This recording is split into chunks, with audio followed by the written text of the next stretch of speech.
This edition of Up Close with Colin Thompson is sponsored by Dennis Wainwright and family. And welcome back to our pre-Bermuda Day half marathon special.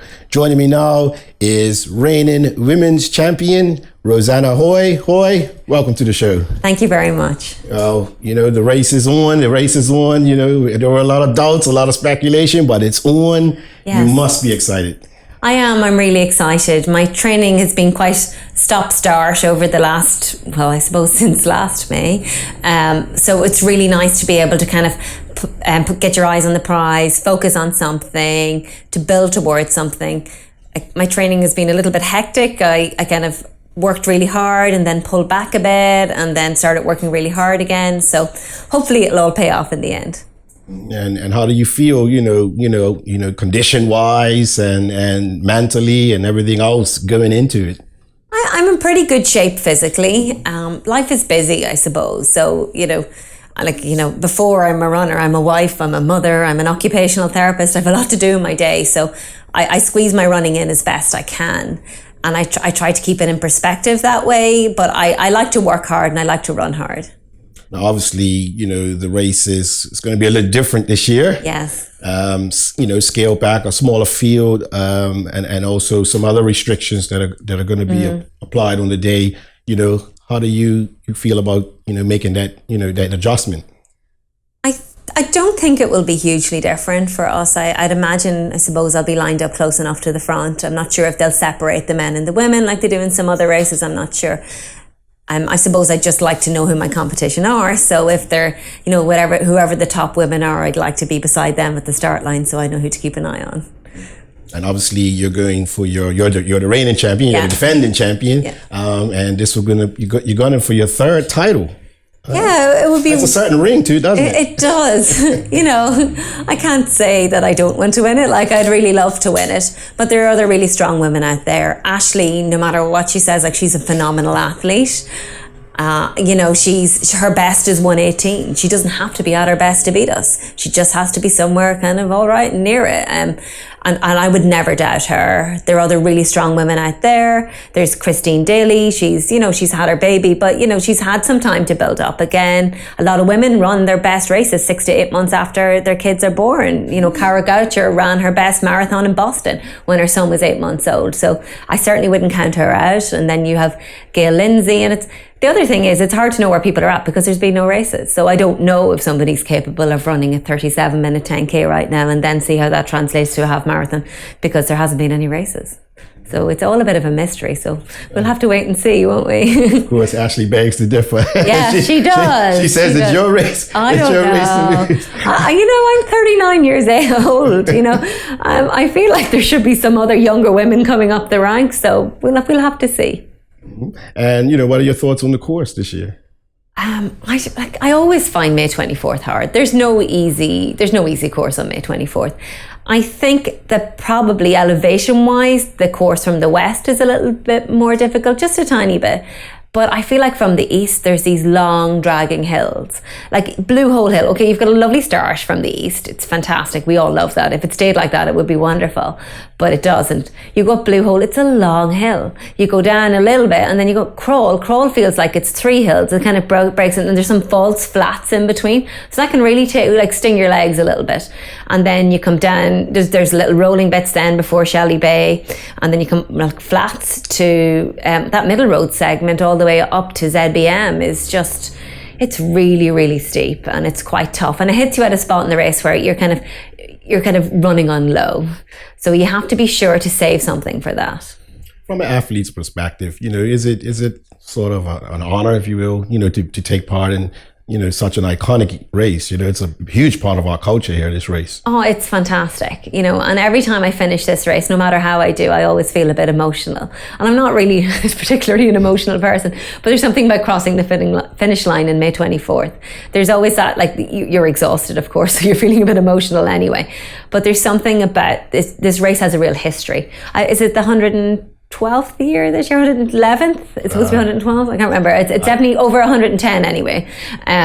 So it's like it's got a real history to it, and runners love things with history. We love the fact that Boston's really old. We love the fact that, you know, this race has been run on similar roads by people for over 100 years. It's really wonderful, and like everybody, like people start to know you. So like I'm running down the road, and you know now, and like, I live near Flats Hills. They're all like, "You're going to tear up that hill," and I'm going to cheer you, and I'm going to stand here.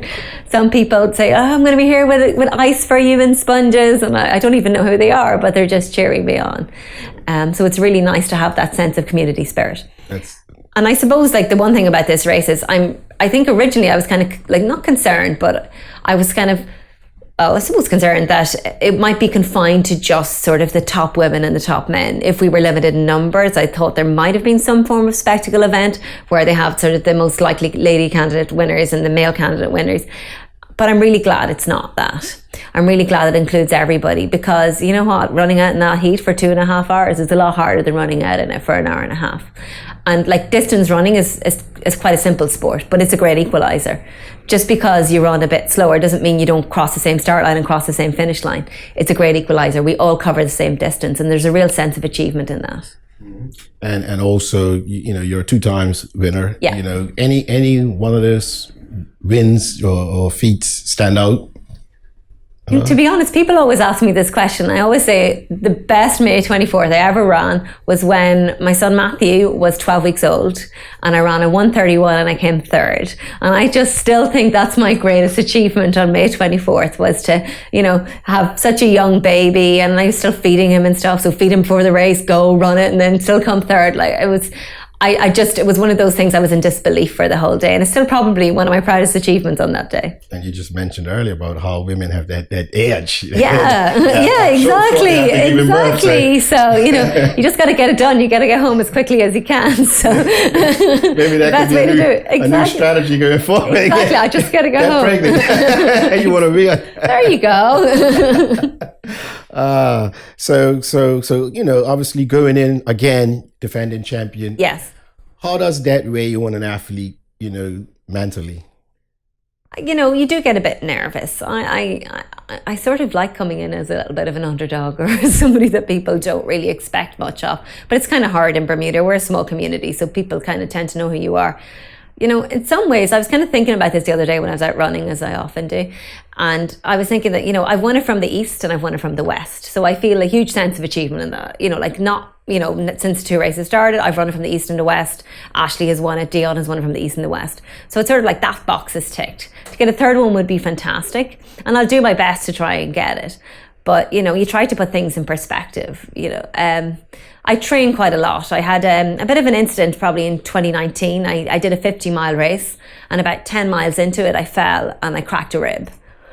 And I kept running on it for 17 miles. And for me to say that's the most pain I've ever been in whilst running, that's really the most pain I've been in, ever been in since I've been running. And to be honest, I trained really hard for that event. Like training for a 50-mile event is really difficult, but training in the summer in Bermuda for a 50-mile event is extraordinarily difficult. And that was like my Olympics, to be honest with you. That was one where I really wanted to get into a top 10 in a top race, and I was on course for it until I had that incident. So I think I've probably pull back my expectations a little bit. I'm like, you know what, if it doesn't happen, it doesn't happen.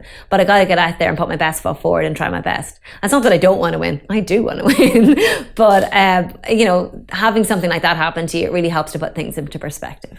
And talking about, you know, the time and effort you put in preparation. Yeah. Obviously last year, you know, it was on and people were preparing, yourself included. And then the announcement came that it was canceled. Yeah. You know, what was that like? It was really disappointing because I was thinking I was in really good shape. So I had that like horrible incident at the end of 2019 in November. And then I was like, I'm just running easy. Like I'm just going to be a fun runner. I'm going to run in a costume and just have a bit of fun. I love running. I ran the day I went into labor. Like I love running. It's just fun for me. But I said, okay. And then I sort of, you know, I said, I have to pull my socks up here. I have to try and, you know, get some fitness back. So what I did was I trained quite hard actually from March till May. And I was in fantastic shape. I was probably in better shape last year than I am this year. And then it didn't happen. It was disappointing, but, you know, in the grand scheme of things and what was happening in the world, it didn't seem like that big of a deal.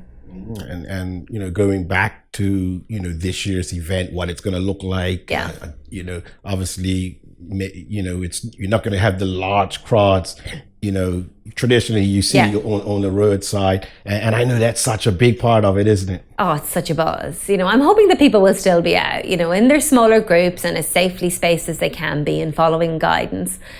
Look, we're very lucky to be able to put on this event. A lot of all over the world, events are being cancelled left, right and centre. So I feel really lucky that we've been allowed to put on this event.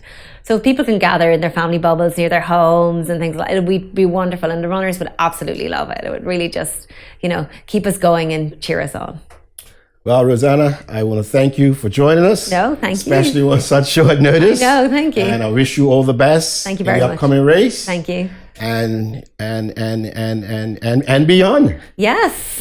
Hopefully, I think you got some more. You got plenty of fuel left in the tank. Oh, let's hope so. I don't know. I'm 40 in October. I feel like my time's running up. So we wish you the best. Thank you very much. Okay, and don't you go back. We'll be back with more of our pre-Bermuda Marathon half derby in a moment.